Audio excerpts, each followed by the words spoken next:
If you're wanting to start a business in the AI space, stop and watch this video. The reason being, I'm going to cover the secret truth that the AI industry hasn't and won't share with you yet. AI is starting to pop up everywhere. From our phones to ChatGPT that is very well known, our own language model that can help you study with math problems, English problems, pretty much anything and cover all bases. The thing is, underneath these high-performing industries, within these sub-niches and these markets, AI isn't actually ready yet. And I'm going to explain a little bit more on that. But before we get started, I'm going to explain a little bit about me, who I am, if you don't know already. So my name is Nick Vasiliou. I'm one of the co-founders of Insight AI. We're actually a conversational AI startup company, so phone calling AI. And the main reason that I'm creating this video is because this is the experience that I went through, and it's very important to understand what you're getting into when you're entering a new niche in a new space that is AI right now in the market. One thing that you have to be very careful of with new technology is new problems. And like I said, even though there's a, great deal of money to be made, you have to do it the right way, and you have to understand that it's not as easy as it seems. Now, to give just an example to start right off the bat, and we'll break it down a little bit further, is my industry. Okay, so my sub-market right now is conversational AI. That's what I focus on entirely. I don't focus on anything else. I'm not trying to build anything else.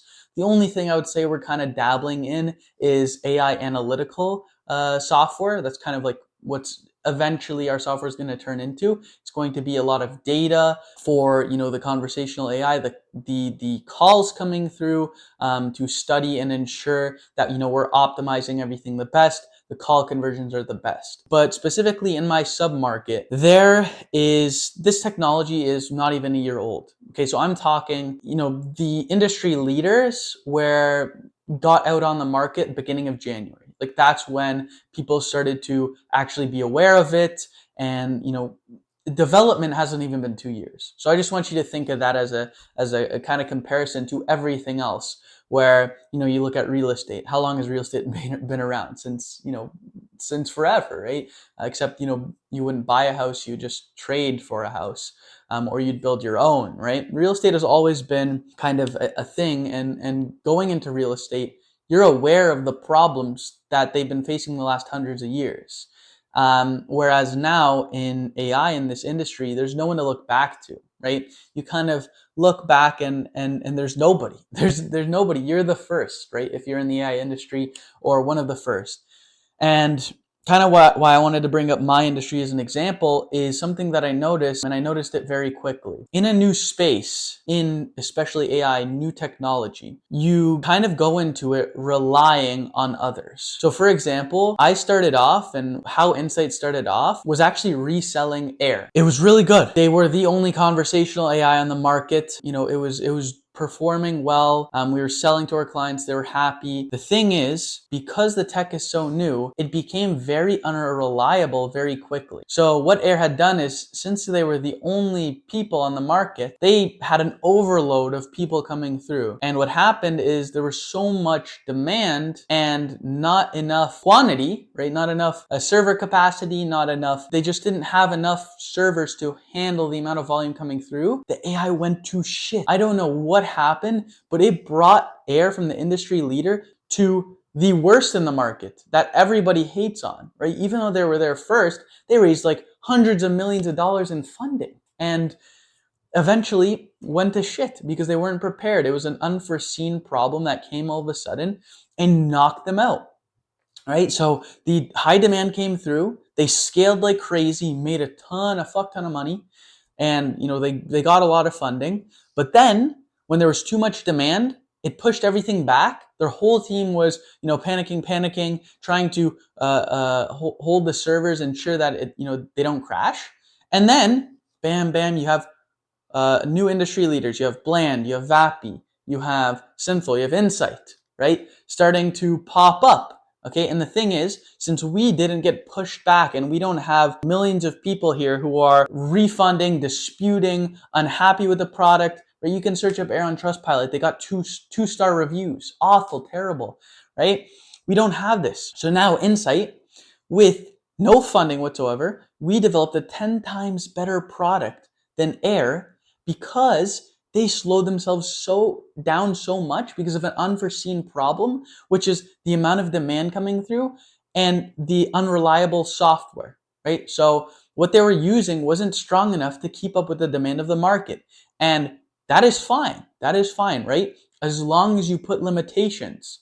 But the thing is, they had a free website accessible for anybody to use it, right? On non-enterprise servers. So anyone could use it, pay for usage, run on the platform.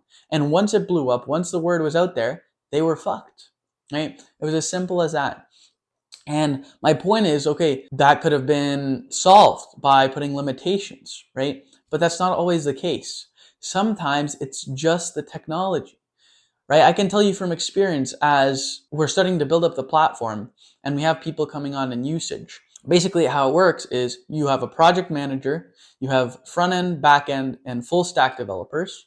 Okay, you have the project manager overseeing. We pass on what we want to the project manager. The project manager then breaks that apart, gives it to the existing team, right? Separates it into little mini sprints. And if we're missing somebody, you would then go out, recruit, hire, and bring them on. Now, what happened is in the beginning, with no funding, low budget, right? Not like Air where they had, larger funding. We didn't have money for a project manager. It was essentially a back-end dev who was acting as sort of a mini project manager. And what we had was an unorganized team. So every time we had a new feature implemented into the platform, something new that went out, there was almost no testing done. Zero testing done. The feature went out, and then we move on to the next. 2-3 weeks later, we then have a client who would actually use this feature and come across multiple bugs. Now, we've just started a second project or second feature, and then we have to go back, fix the existing feature, and then come back to what was half finished. And then before that feature, we had another one with no testing, and then that breaks, and then we have to come back and stop this, and come back and stop this. And basically, it was a pain in the ass. It was a pain in the ass. And basically what I'm trying to say from all this is going into the AI market, you have to understand you cannot trust anybody or rely on anyone, okay? Only on yourself. Even in my own business, I couldn't trust my engineers. Okay, obviously it's a completely different story now that we have a project manager. It's more set in place, when the features go out. But my point is, most AI companies and AI softwares out there are so shit that there is so much opportunity to overtake. And that's what I'm talking about, where the money's there. But it's also so difficult, right? There's so little people up there since this tech is new. So basically what I'm saying, and I'm trying to make very clear, is that this is a once in a lifetime opportunity, but you have to go to hell and back to get through and be on top at the end. Be the industry leader and stay the industry leader, okay? The tech is very new, and that's the biggest issue that you're going to face. Since it's so new, there's not very many people who have, good tech. They don't have good software. They don't have good production or a good engineering team. And that's why if you're coming into this, you got to go all in. You can't rely on anybody else. And if you go all in and if you do things properly, you will become rich. You'll become the industry leader. You will dominate the market. Now, I hope you guys enjoyed this. I don't know if you can hear my dog barking in the background. I very much apologize for that. He's a pain in the ass, but can't complain. Let me know if you guys want any more kind of videos like this, breaking into the market. I know I gave a little sneak peek of, inside my business, how that works with my team, my engineering team. And let me know if you're interested in any of that stuff. If you're new to my channel, I talk only about AI, specifically conversational AI most of the time, but just AI in general sometimes. So if that's something that you're interested in, or you're just like on a business journey and you're looking for just business insights in general, maybe you're not using AI now, but you want to in the future, I would definitely drop a sub. You can click the watermark on the bottom right. I think it's right there actually, bottom right. I'm going to pop up another video on the screen right here if you're interested in watching more about AI. Take care, guys.